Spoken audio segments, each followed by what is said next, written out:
دلہن کا جنازہ۔ ایک نوجوان حسین پڑھی لکھی خوبصورت لڑکی کی زندگی کا باب ختم ہو گیا۔ دنیا اپنی ڈگر پر چلتی رہی، کسی کو کچھ فرق نہ پڑا۔ وہاں کھانا پینا، سونا جاگنا، ہنسنا بولنا اور زندگی کے باقی سارے معمولات برابر چلتے رہے، اور میں سوچ رہی تھی واقعی کسی کے چلے جانے سے زندگی نہیں رکتی۔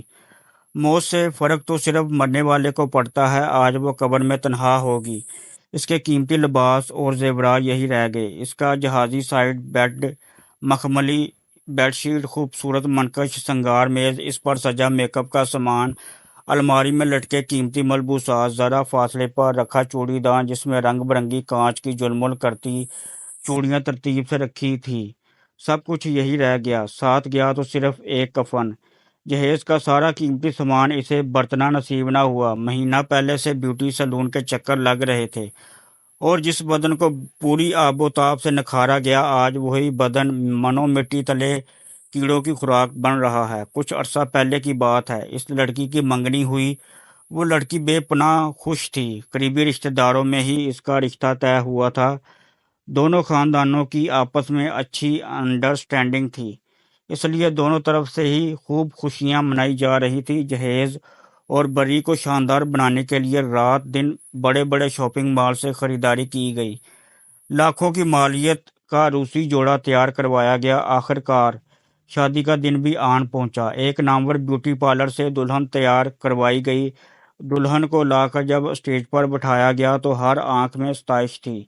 مہمانوں کا ایک ہجوم تھا، ہر طرف زرق برق آنچل تھے، پھولوں کے ہار اور گجروں کی خوشبوئیں تھیں۔ میوزک سسٹم پر بجتی مدر دنوں نے سارے ماحول پر ایک سحر سا طاری کر رکھا تھا۔ دلہن کی خوشی دیدنی تھی، آسمان سے اتری کوئی حور لگ رہی تھی۔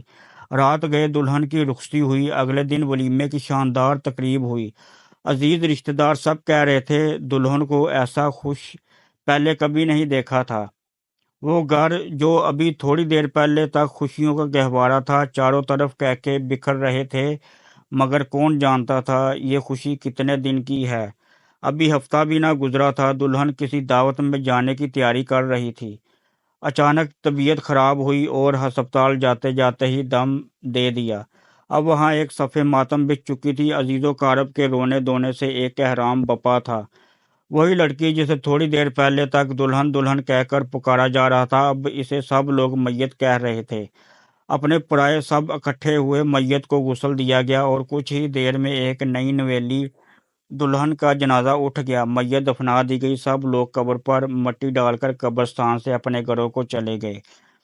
ماں باپ، بہن بھائی، عزیز رشتہ دار چند دن رو دو کر خاموش ہو گئے۔ دلہے میاں بھی کچھ دن بعد دوسری شادی کر لیں گے، اس لیے ہمیشہ آخرت کی تیاری کرنی چاہیے۔